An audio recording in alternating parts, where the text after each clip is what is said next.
name's Leszek, and I will be talking with Mirko Kämpf about fostering innovation through leadership and adapting to technological change while inspiring growth and collaboration. So Mirko, could you start by giving us a brief overview of your career journey? What led you to, from one role to another, how your career evolved throughout the years?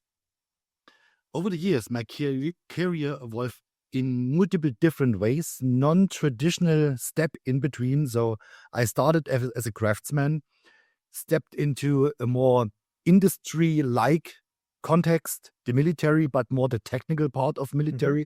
So I was involved in complex technical systems, and from craftsmanship to industry level work, there was a big jump, but there were so many similarities, and this was making me very interested in learning about the background, what's going on behind the scenes. This is what drove me toward the next level. And then I said, I need to study and understand deeper what's going on. And so I had to study physics, because in physics, you learn how to get an understanding, how to describe systems, how you make them ready for being able to talk about it. That's the point. If you can't give things names and can't talk about it, it's hard to manage things. And this is something I learned in physics. And then I said, okay, this is just my toolbox. I never intended to become a researcher, but I was intentionally going into the field to fill up my toolbox. And this worked out. And then I jumped into the industry again, in the big data industry at this point in time. Then I could apply the methodologies from physics, from craftsmanship into the day-to-day work. And so being creative and also in a leadership position within a project, not as a team lead, but as a project responsible person, I could see how valuable all this is if you get an idea and can somehow translate it. And this is what teachers do. And this was my thing. This is where all things come together. So by learning fast, translating things into a language others understand, I think this makes good trainers, good teachers, and also good leaders. And so I never escaped from that domain or from this field of influences. Do you consider it just, a tool for actually describing and understanding reality, or basically the tool set that physics provide, because it's not specific to, the thermodynamics or anything, is I think it's more what you are saying is actually that physics is the way of thinking about reality that could be very useful in other domains. Is that the message? Yes, that's the message. In my specific field, we called it Socioeconomics and Sociophysics. So the connection between social actions between people, society as a complexer, larger structure, and the interaction within these systems on different levels. All this is stuff which is modeled in different disciplines within physics, but not only using a field like thermodynamics to describe something, but also the methodology, how to learn, how to work with thermodynamics. So this is a very important tool for getting ready. Not the physics results, but the way how physicists work. That was even more informative to me. Not the expertise in becoming the expert in thermodynamics. That's not my thing. That's something which is a result of the work. But when you use the tools and when you are able to use this scientific approach, no matter what kind of science it is, the scientific approach and the scientific thinking is so close to craftsmanship. The creative element in it is so important. And this was really driving me. And this is the moment where I said, no, you haven't to be a genius. To be a genius may be something how others recognize you, how you look to them. But to be a genius is not something you are or you are not. Maybe it's just the way how others observe you. The question is, what can I do to do things right? To do no harm, to be fast, to be on point. And so, this is very important. If your tools are sharp, you are fast, typically. This probably this toolset is very useful also in the AI space, I suppose, as much as in any other space.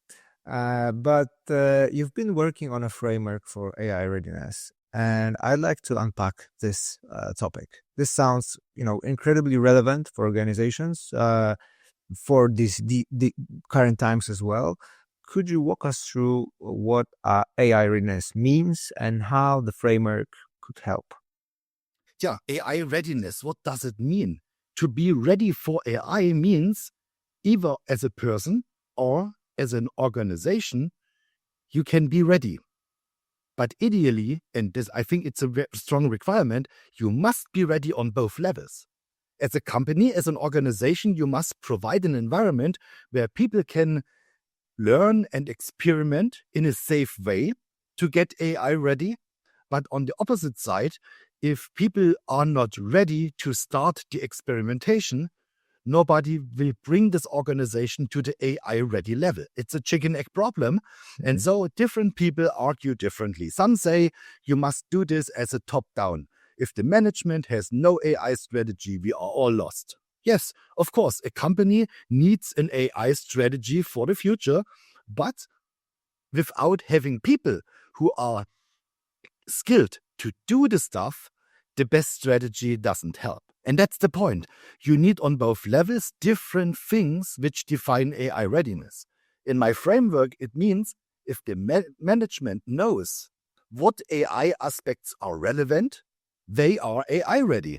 And then on the other layers, on the middle management or on the layer where the work is done, the question is now, do we have the right tools or the skills to use the tools? Ideally, both. Mm-hmm.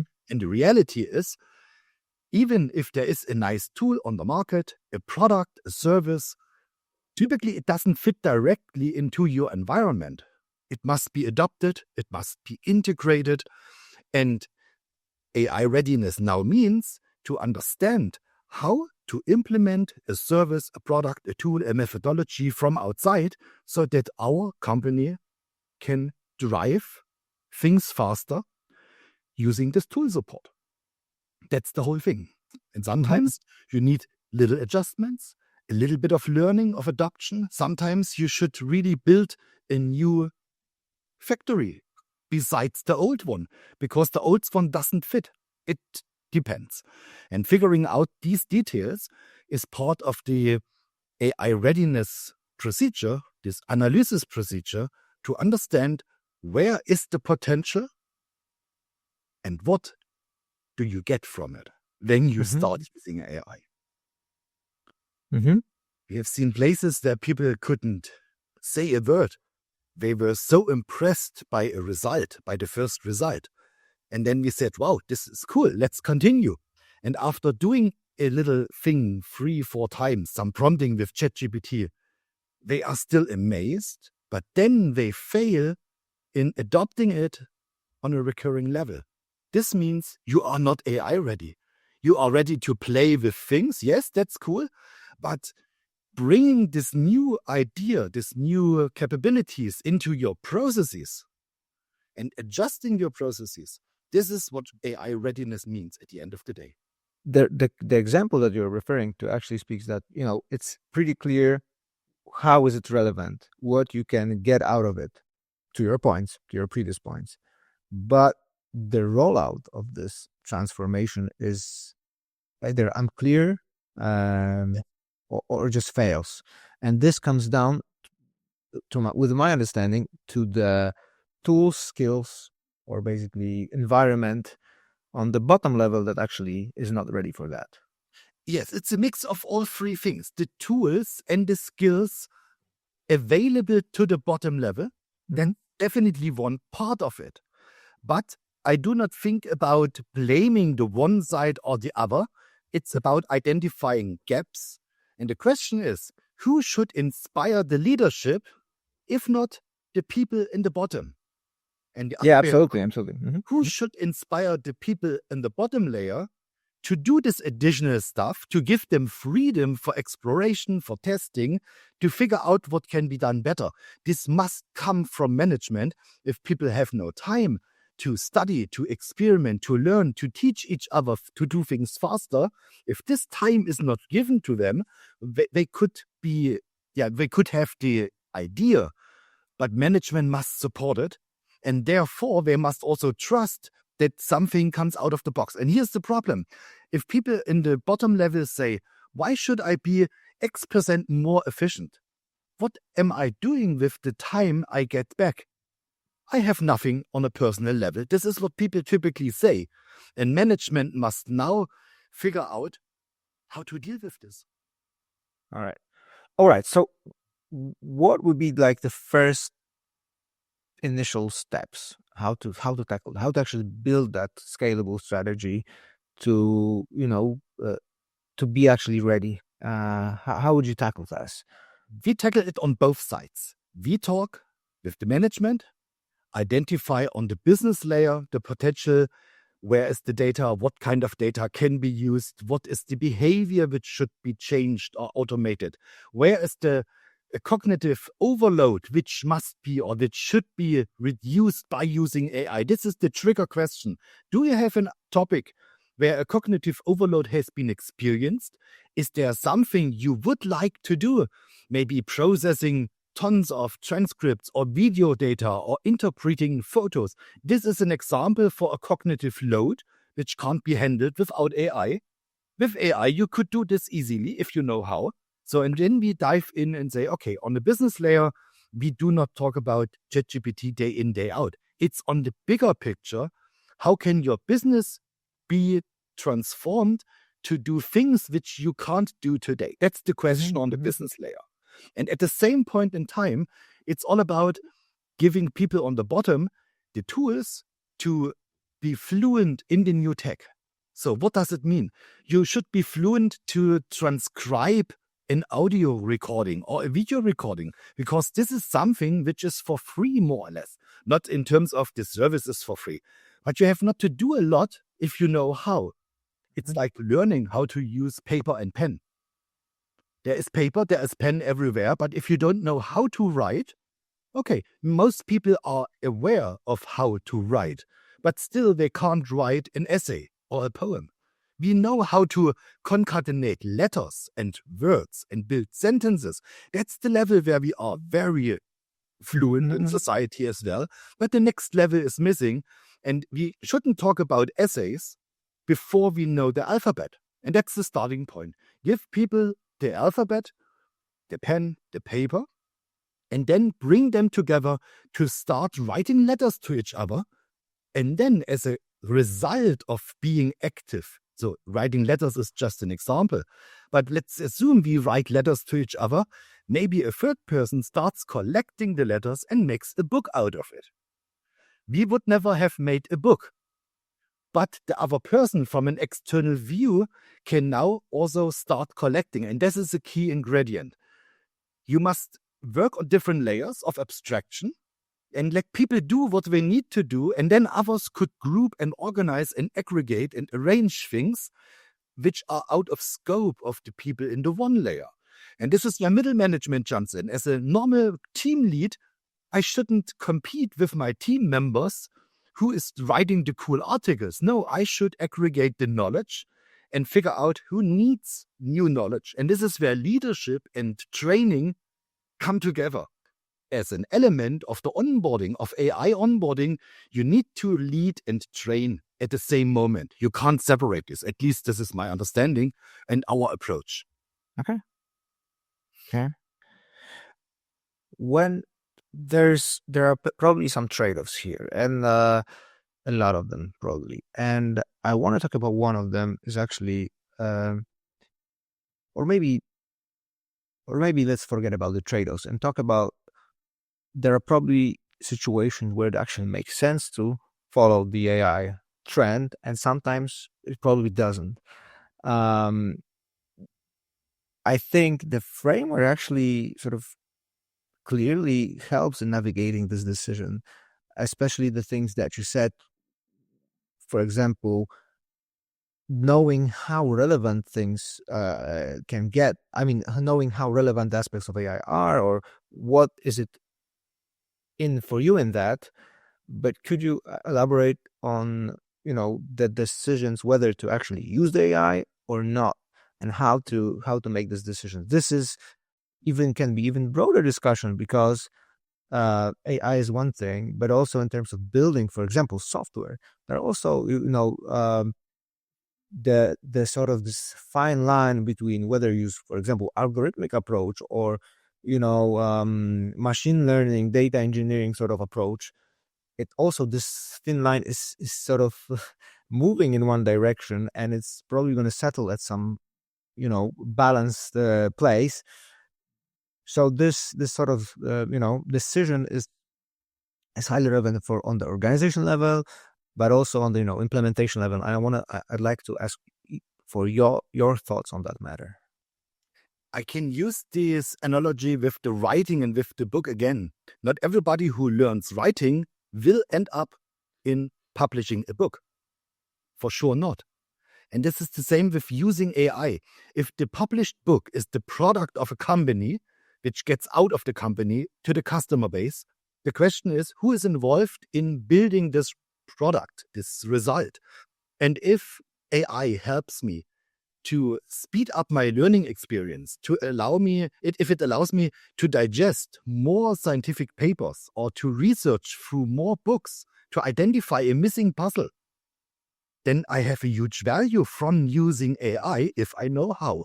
It's again like writing with a pen or a pencil or with a brush. It is a technique I need to know, and depending on the techniques I know, I can be faster or of a higher quality, more on point, and all these things. These are the criteria. It's not a yes or no. It's a question what ingredients are needed and where is the AI technology supporting us. Sometimes it's taking away routine tasks from me as a human being. It allows me to automate things. And we have seen this in the industry. Automation of melding or of drilling, all this stuff can be automated. Highly sophisticated technology, very sensible but also robust in between. Cool stuff we could not imagine for 50 years ago. And now we have a transition with AI. The same automation is in front of us, but for cognitive tasks. Was it the skill of the hand to move the hand in the right angle, in the right speed? This is a craftsman skill. And now we automate the thinking skill. I do not say we automate thinking, but the cognitive skills of the human, recognizing things, classifying things. This is what we can do automatic. And if we learn where such an automatic classification helps me in delivering my product, then I can answer the question. It's not a yes or no in the beginning. It will emerge. This yes or no is a result of an analysis along the value chain. And the question is, do I need an AI inside my product, or do I need an AI on every work desk for every worker? But the final result could be composed entirely manually by the people if the policy allows requires this. And that's the point. There is no question AI is not allowed for us. The question must be, where is it forbidden? Where can it be allowed? And if the human in between stays in the center of the whole thing, we are human society. And we should then not be anxious or depressed by being replaced by AI. The question is, can AI become our buddy, our best friend, our supporter? And every person who does some stuff in the workshop, also machines, tools, are all automatic to some extent. For our hands, it's already common.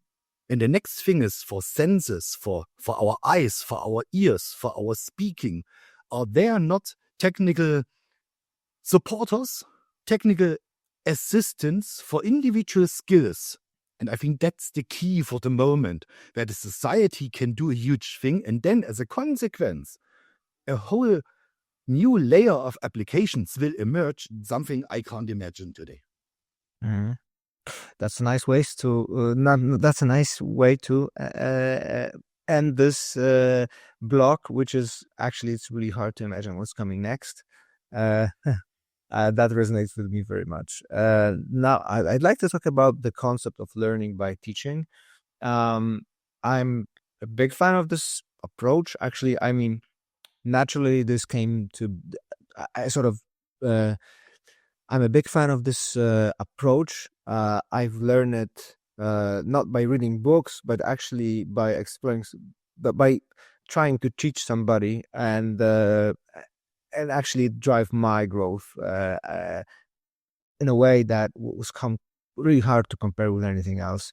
And at least that's my experience. And I'd like to get your thoughts on that, how do you use it, whether actually it's part of your approach on daily basis. But basically, I'd like to get your thoughts on learning by teaching.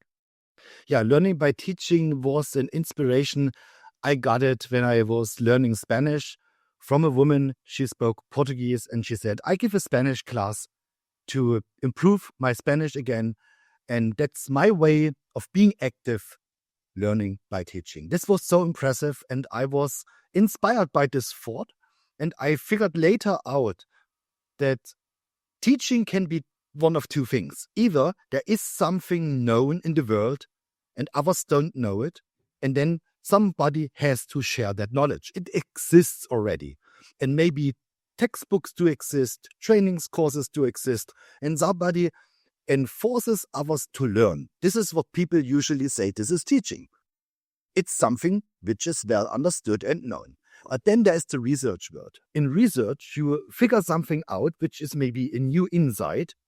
And in order to have partners to work with, you need to share your knowledge. It's also a kind of teaching because you know it now. Maybe you are the first person who knows something new.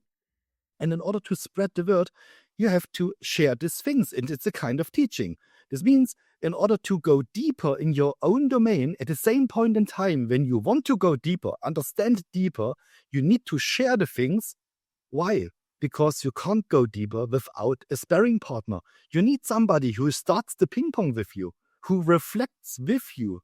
And this way of, I tell you something with the goal to, let's say, teach you some new idea, you absorb it, and then you do the same thing. You go back to me. Now we are in this exchange mode. And this means we both drive the new insights. We both link the new insights together. And this means we can grow together. Although I initiate it, maybe I'm in front of you by 1 week.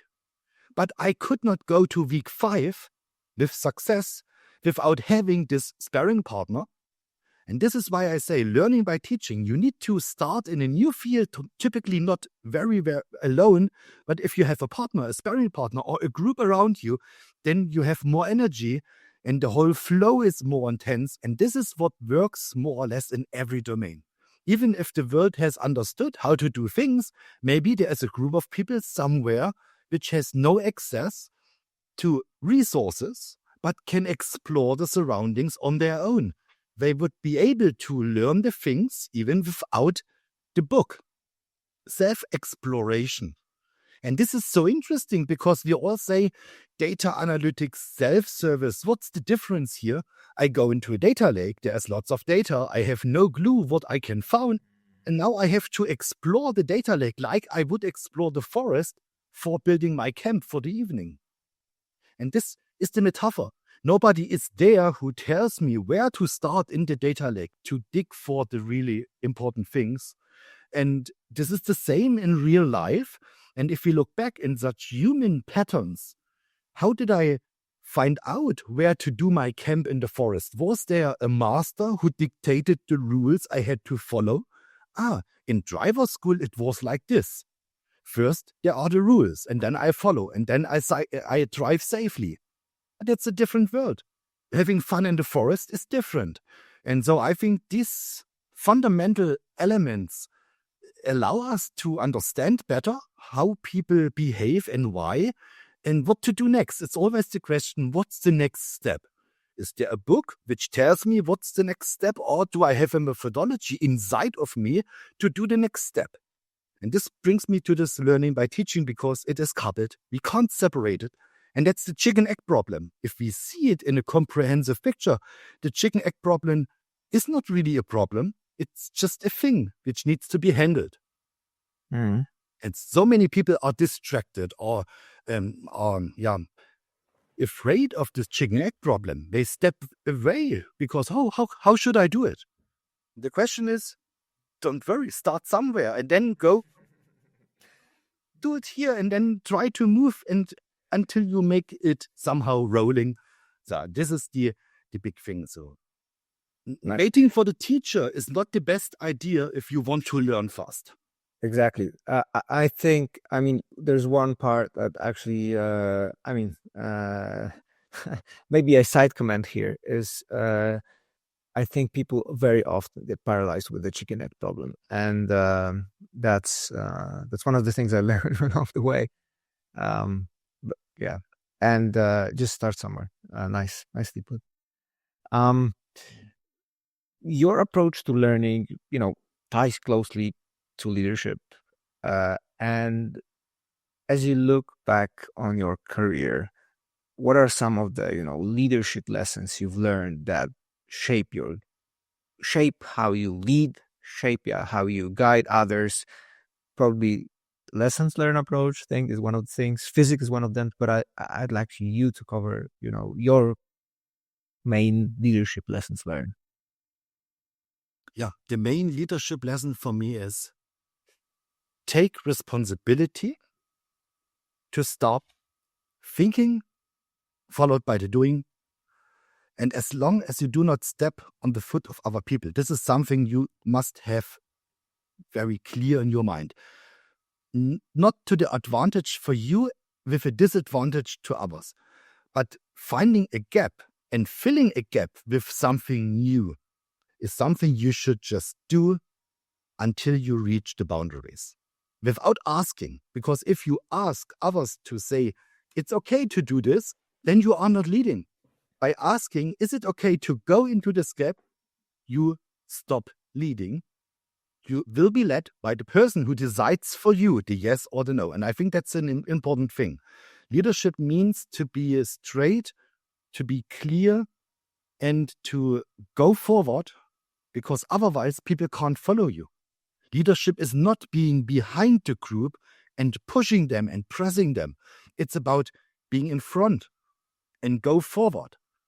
Explore the room, come out of it, and tell others your experience, share the experience, and make them interested in also going into the room instead of pressing the people into the room and telling them what to do or not to do.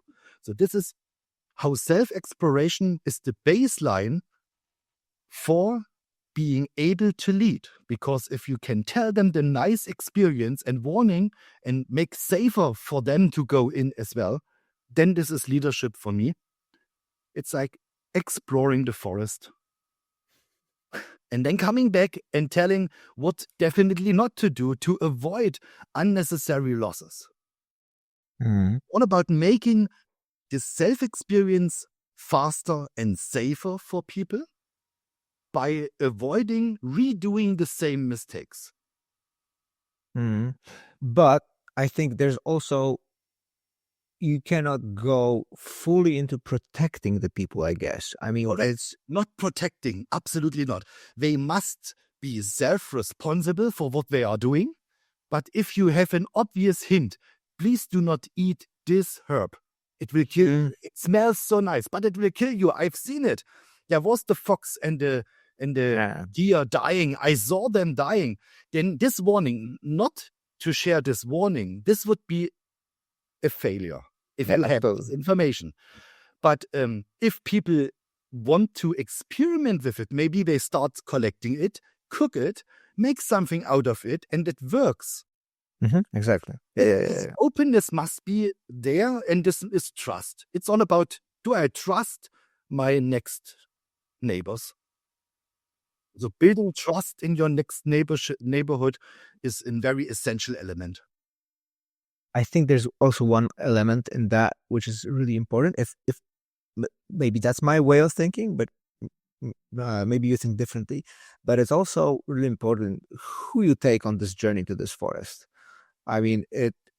one of the things is, shaping how people think, how people act, influencing it, but also, this, I don't want to say selection because it's a bad word, but actually, paying attention who's on the trip, whether these are individuals who you want to take on the trip, who will, operate as under this leadership, maybe not take that will basically take full advantage of this approach, because that's probably not for everyone, I guess. Yes, I absolutely agree with this. And this is also my observation. There is a continuum from such self-responsible leadership to followership, which also has a part of leadership for the next level, down to people who will follow and be very supportive and very loyal, but they are not able to lead anything, not even themselves. And those people exist. And you need, as a leader, to figure out on what level you can deal with whom.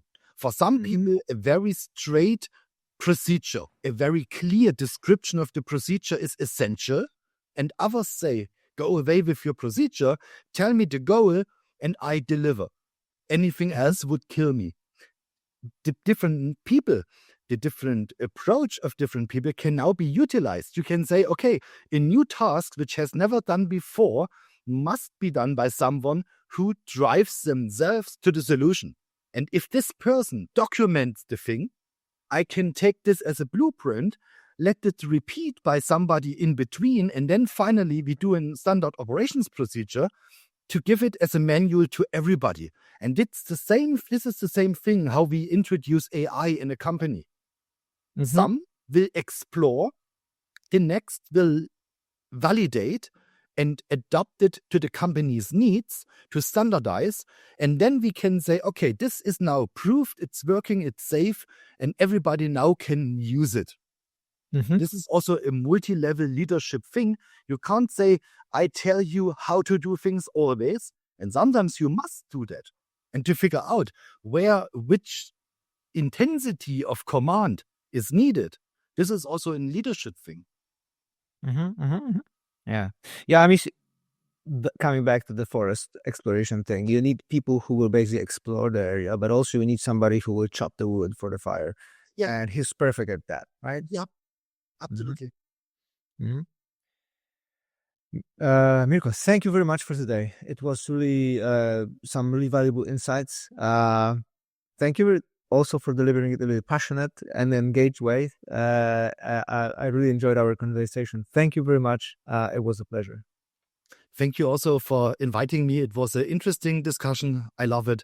I love the topics and also your approach to share these ideas with the community. So I'm thankful for being a part of this. And enjoy your day. Have a good one. Follow Matt and Leszek on LinkedIn.